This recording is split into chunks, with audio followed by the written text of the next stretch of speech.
Lorsque j'ai dit que beaucoup vous considéraient comme l'un des grands penseurs de ce temps, vous avez opiné de la tête, mais dans le mauvais sens, en étant surpris. Or, vous devez savoir, Michel Foucault, ce que vous représentez, ce que vous êtes. Du moins, si vous ne l'avez pas entendu, vous l'avez lu. Bien, je dirais pas du tout que je suis un grand penseur de l'époque. Simplement, les choses dont je me suis occupé depuis 15 ou 20 ans sont finalement celles qui, maintenant, remontent à la surface.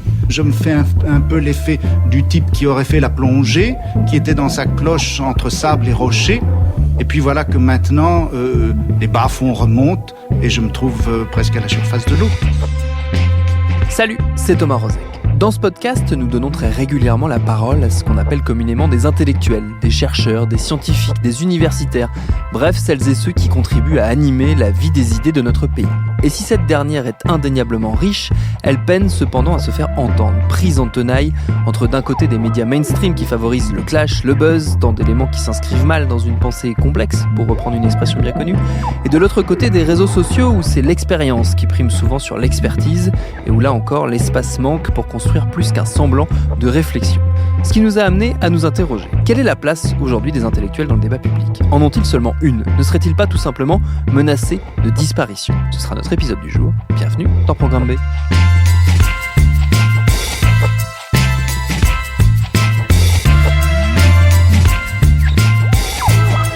Ces questions, nous ne sommes pas les seuls à nous les poser. Elles sont par exemple au cœur d'un livre qui sort ces jours-ci aux éditions de la Découverte, Homo Intellectus, une enquête hexagonale, nous dit le sous-titre, sur une espèce en voie de réinvention. C'est le journaliste Jean-Marie Durand qui le signe et qui est, vous l'avez compris, notre invité aujourd'hui. Pour démarrer notre discussion, je lui ai demandé s'il n'avait pas la sensation que nous nous étions collectivement inventés, via le miroir déformant des médias de masse, une image de l'intellectuel finalement très éloignée de la réalité.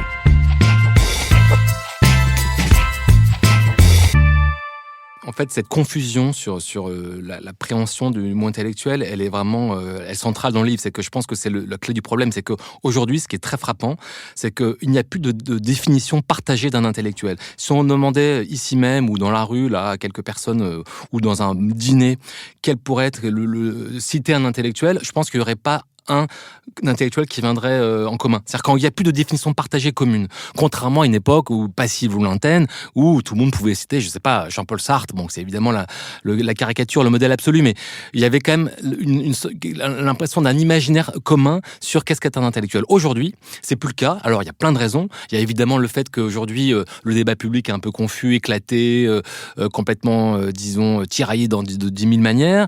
Il y a évidemment la catégorie de l'intellectuel médiatique qui, depuis, disons, les années 80, s'est imposé comme une sorte de modèle un peu dominant et qui, du coup, est très contesté, très critiqué. Et du coup, c'est comme si c'est eux qui avaient préempté un peu ce débat intellectuel. Il y a le fait que le monde universitaire, depuis maintenant 30 ans, c'est ultra spécialisé en discipline, en sous-discipline, donc avec des chercheurs très, très, très pointus sur leur domaine, mais qui du coup manquent peut-être un peu parfois de généralité et de prise de parole, disons, pas en surplomb, pas en hauteur, mais un peu généraliste, qui pourrait donner l'impression d'avoir un regard comme ça, expliquant le monde comme beaucoup l'espéraient dans les années 50-60. Donc il y a quelque chose comme une sorte de difficulté aujourd'hui à savoir qu'est-ce qu'est un intellectuel. Et puis il y a le fait aussi qu'aujourd'hui les chercheurs sont moins entendus, sont moins lus peut-être par cette manière justement que le débat public a d'aujourd'hui de carteler un peu tout. Et en gros, c'est difficile de s'y retrouver, de s'y repérer. Et donc, à moins d'être un observateur attentif, un grand lecteur, disons un peu fétichiste, des sciences humaines et sociales, aujourd'hui, c'est compliqué de s'y retrouver. Et en même temps, on peut dire aussi qu'il y a une sorte de force un peu, disons, paradoxale à ce constat que je fais là, c'est qu'aujourd'hui, malgré le fait qu'il y ait beaucoup, beaucoup plus de chercheurs, enfin, ils se sont multipliés en 20 ans de manière délirante, il y a aussi une circulation du savoir qui est nouvelle, je pense, qui est très importante. On le voit bien, même dans les médias mainstream aujourd'hui, qui ont parfois été accusés d'être un petit peu, disons, paresseux, ou de mettre à l'écart, justement, précisément une production intellectuelle un peu stimulante, un peu exigeante. Aujourd'hui, on sent que ça revient. Il y a beaucoup plus d'entretiens avec des intellectuels dans la presse, dans les grands journaux, etc. Il y a ça.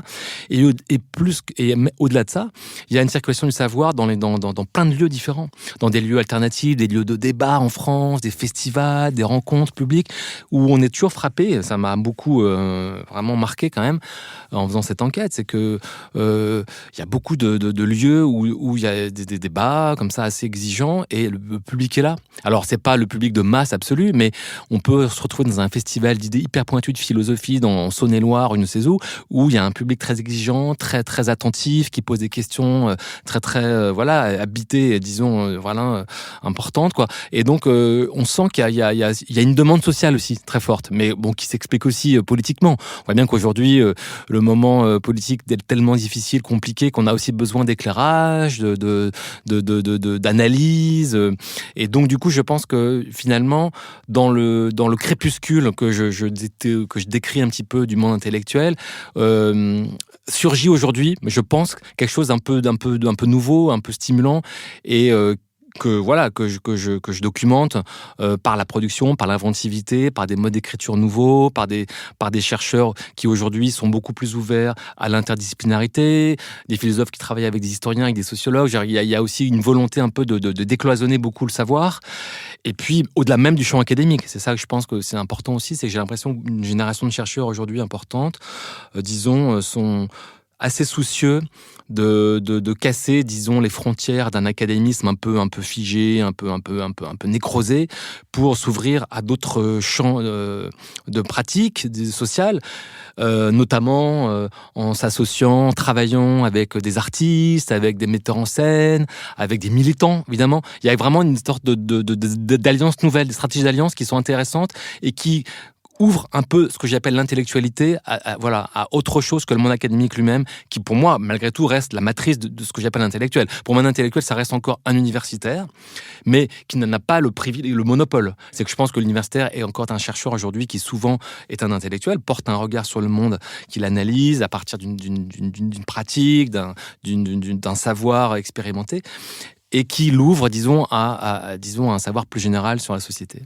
L'une des choses qui m'a frappé en lisant votre livre, Jean-Marie Durand, et plus généralement en réfléchissant à cette question de la place des intellectuels en France, c'est que finalement, ce crépuscule que vous décrivez, est-ce que ce ne serait pas l'échec de la télévision? J'entends comme la télévision comme potentiellement comme outil d'éducation, d'émancipation intellectuelle du grand public. Dans le sens où, à une époque, on a cru que la télévision allait permettre justement de créer ces espaces de rencontre entre le monde des idées et le grand public en allant littéralement dans le salon. Ce qu'on a vu, c'est s'installer des intellectuels médiatiques qui n'étaient absolument pas crédibles du côté du point de vue des chercheurs, parce que je mets au défi n'importe quel étudiant de philo de citer BHL dans un travail et voir comment ça va se passer. On a vu donc s'installer ces gens-là et qui ont effectivement pris la place du monde de la recherche. Et quelque part, la télé est totalement passée à côté de ce potentiel qu'elle avait. C'est sûr que la télévision, comme média de masse, n'a jamais tellement su s'y prendre avec ça, avec le débat intellectuel. C'est compliqué pour elle de le commenter, de le mettre en scène. Alors il y a des tentatives, évidemment, il y a des poches de résistance, il y a des espaces alternatifs qui existent un peu, de moins en moins malheureusement, mais on peut encore parfois voir un documentaire sur Michel Foucault, sur Jacques Derrida, sur Arte, ça arrive, hein. Mais c'est vrai que c'est plutôt sur des formes de portraits un peu comme ça, biographiques, de grandes figures. Globalement, les médias de masse au sens large, c'est évident, on renonçait à ça. Mais c'est une énorme défaite, c'est une évidence. C'est pas un hasard que d'ailleurs que ce qu'on appelle les nouveaux philosophes théorisés par Bernard Lévy, en effet, ont été, disons, la scène primitive de cette naissance-là est arrivée en 77 sur le plateau d'Apostrophe de Bernard Pivot, où c'est une scène très connue, une émission célèbre, où Glucksmann et BHL arrivent, les nouveaux philosophes, et là s'invente en effet une scène médiatique nouvelle avec une génération nouvelle d'intellectuels qui d'ailleurs est très critiquée tout de suite par les philosophes, disons qui les précèdent, comme Gilles Deleuze.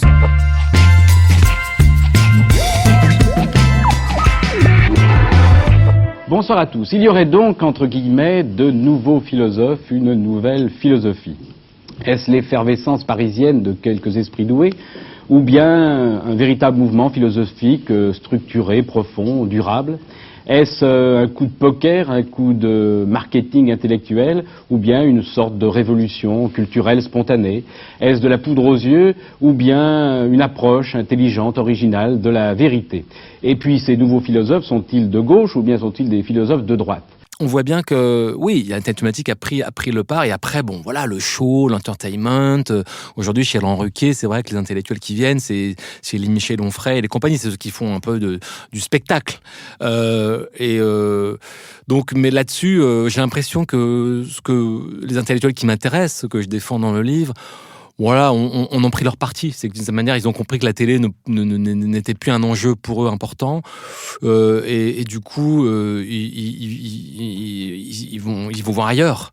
Donc, la presse écrite, je pense, reste encore malgré tout un espace d'accueil et de médiatisation et de médiation très important. Et la radio aussi, quand même beaucoup. Les podcasts en sont un indice.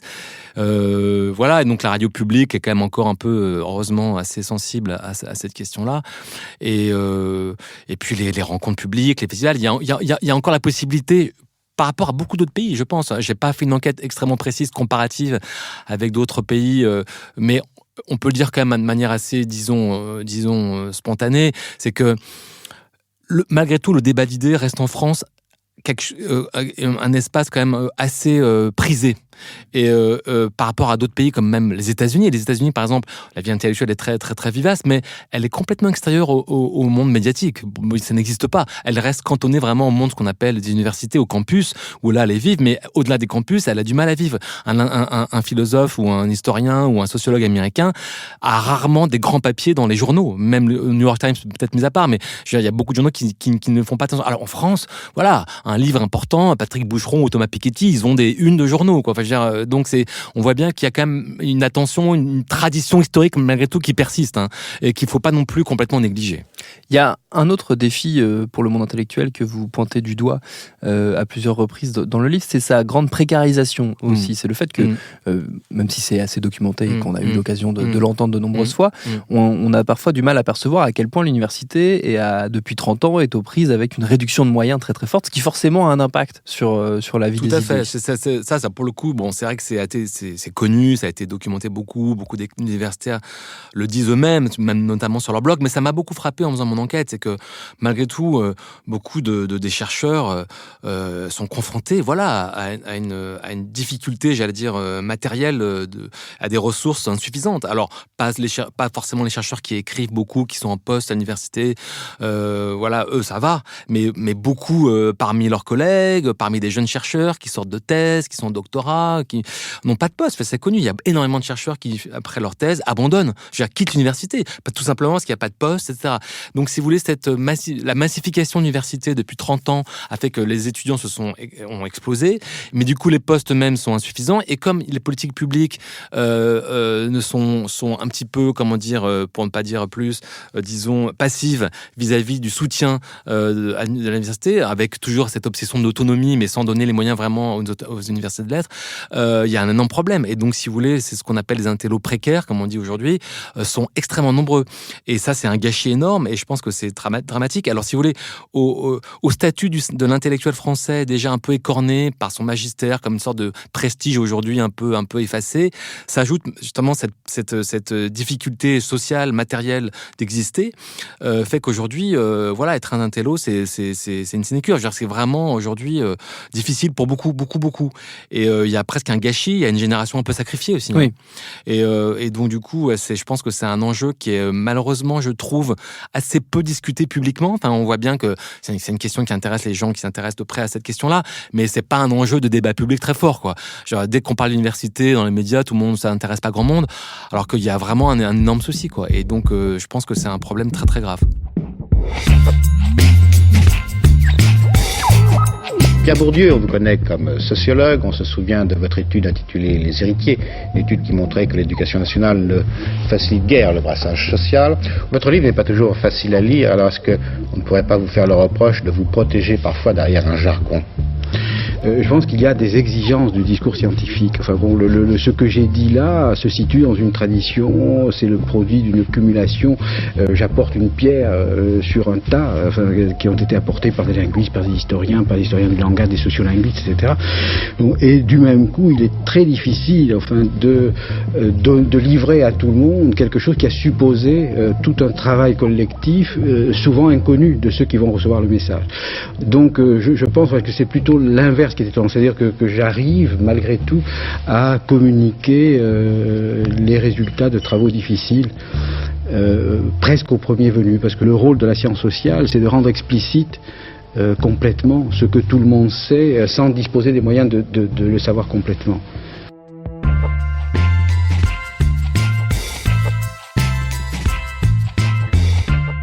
L'une des manières de lutter contre cette précarisation qui est trouvée par les chercheurs eux-mêmes, c'est de s'unir beaucoup, c'est d'insister sur le fonctionnement en collectif. Ouais. Et là, pour le coup, ça entre effectivement un peu en contradiction avec, là encore, cette image de l'intellectuel qu'on s'était forgé, ce dont je parlais tout à l'heure, parce qu'on a toujours l'image de l'intello solitaire, du Foucault, du Deleuze, du Derrida, du grand penseur, mais qui est un peu seul sur son rocher. Alors que, de toute façon, la vie universitaire ne fonctionne pas comme ça. Il y a un des chercheurs que vous interviewez qui dit Bourdieu, c'est un nom de groupe. C'était le nom de son équipe, en fait, parce que sans son équipe de chercheurs, Bourdieu, il n'aurait pas fait tout ce travail. Tout à fait. C'est vrai que dans l'image un peu cliché de l'intello, c'est le penseur solitaire dans sa tour d'ivoire. Et alors qu'en réalité, je pense que c'est exactement l'inverse. Et moi, l'hypothèse que je fais, c'est qu'aujourd'hui, il y a une réactivation de l'intellectuel collectif, qui est un modèle, j'allais dire presque, fondateur de l'intellectuel. Ne serait-ce que si on se souvient de l'affaire Dreyfus, on se souvient évidemment toujours du texte de Zola, mais ce qu'il faut voir, c'est que derrière ça, la pétition, c'était plein de chercheurs. C'était des universitaires inconnus, anonymes, des chercheurs vraiment précis dans leur domaine, mais c'était eux, les savants, qui s'engageaient, je veux dire, dans le débat public, au-delà de leur propre discipline, qui prenaient la parole pour s'engager. Et donc, cet intellectuel collectif, c'est la matrice de l'intellectuel français. Et de cette manière, aujourd'hui, alors Bourdieu, vous voulez en parler, en effet, a été quelqu'un qui l'a théorisé et qui l'a d'ailleurs même mis en pratique, notamment beaucoup après 95, après ce qu'on appelait les grandes grèves de décembre, où là, il a mis en pratique un collectif à travers des revues, un collectif d'édition, et donc les chercheurs se sont regroupés, et on voit bien qu'aujourd'hui, depuis disons 20 ans, 30 ans, beaucoup de chercheurs ressentent ce besoin d'être ensemble. Alors, à travers des dispositifs très différents. Ça peut être une revue, ça peut être une pétition, évidemment. Bon, ça, c'est une vieille pratique, mais qui est aujourd'hui beaucoup réactivée aussi. Il y a beaucoup de pétitions d'intellectuels ensemble, qui écrivent, notamment pendant les Gilets jaunes. Il y a eu beaucoup de chercheurs qui ont écrit des textes ensemble. Donc, les pétitions, les collectifs dans des maisons d'édition, les livres même. Il y a aujourd'hui, dans le monde de l'édition, la pratique des livres collectifs, elle se développe beaucoup. Bon, ce qu'a fait Boucheron avec l'histoire mondiale de la France, c'est un exemple, mais il y en a plein d'autres. Donc, dans l'histoire, en sociologie, Bernard Lahire vient de faire un livre sur les enfants, sur la sociologie des classes sociales dans la petite enfance, avec une quinzaine de chercheurs. Bon, on voit bien que le travail en équipe est fondamental, et tout ce que je défends aussi comme travail dans les laboratoires aujourd'hui de sciences sociales, qui est vraiment le lieu où s'invente précisément la pensée et le travail scientifique, est un travail collectif. Ce qui ne veut pas dire que des individualités ne se dégagent pas, et qu'il n'y a pas des personnalités fortes et des écritures évidemment importantes. Mais même quelqu'un comme Bruno Latour, comme quelqu'un comme Étienne Balibar, il est un peu plus solo, mais il y a même les grandes figures, disons, des intellectuels. Bon, Jacques Rancière, il est un peu tout seul, mais se constitue autour de ces grandes personnalités. Même Pierre Rosanvallon, qui est un intellectuel comme ça, un peu organique, un peu important aujourd'hui, il a créé aujourd'hui un collectif, La Vie des idées, etc. Donc on voit bien que aujourd'hui, ils travaillent beaucoup ensemble. Oui. Et c'est une manière aussi d'avancer, de réfléchir, de renouveler aussi des concepts. Et c'est une pratique qui est très très vivace aujourd'hui. Ça finit d'ailleurs, ce livre, cet Homo intellectus, sur un constat beaucoup plus positif que celui avec lequel vous étiez parti, comme si justement aller à la rencontre de ce monde intellectuel, c'était aussi se rendre compte de sa vivacité. Voilà, je partais, comme je disais tout à l'heure, d'un crépuscule, vraiment du constat d'une fin annoncée déjà depuis longtemps, et d'un crépuscule qu'on documente, et qui est d'ailleurs réel, hein, et notamment par rapport à la précarisation aussi beaucoup de jeunes chercheurs. Donc il y a quelque chose d'un peu négatif, un peu sombre, Et voilà, ce que j'essaye de mettre en avant, c'est une hypothèse qui peut être discutée. J'imagine qu'elle va l'être, et qu'on va peut-être me le reprocher, d'avoir une vision un peu naïve, irénique, ou un peu enthousiaste, ou trop enthousiaste d'une créativité contemporaine peut-être trop exagérée. Moi, j'ai pas ce sentiment-là. J'ai l'impression que cette créativité existe. Oui, en effet, c'est que en faisant cette enquête, j'ai le sentiment, en en rencontrant des auteurs, en lisant beaucoup de ce qui sort aujourd'hui, qu'aujourd'hui, il y a un bouillonnement, une effervescence, voilà, qui est en effet un peu paradoxale dans le sens où elle n'est pas forcément toujours mise en avant ou tellement mise en lumière, et surtout portée par des personnalités très connues ou très charismatiques. Voilà, aujourd'hui, l'intellectuel, c'est quelqu'un qui est beaucoup plus discret, beaucoup plus horizontal, beaucoup plus démocratique, qui travaille plus en réseau avec d'autres gens, moins une sorte de grande figure un peu d'autorité, comme ça a été longtemps le cas, disons, dans le débat public en France. Aujourd'hui, c'est moins le cas. Mais justement, sous ce travail un peu plus discret et diffus, il y a une conceptualisation très forte et une recherche extrêmement vive. Et c'est ça que j'essaie de mettre en avant pour essayer d'avancer cette idée que le débat intellectuel en France aujourd'hui est très important et peut-être n'a jamais été aussi riche que depuis très longtemps.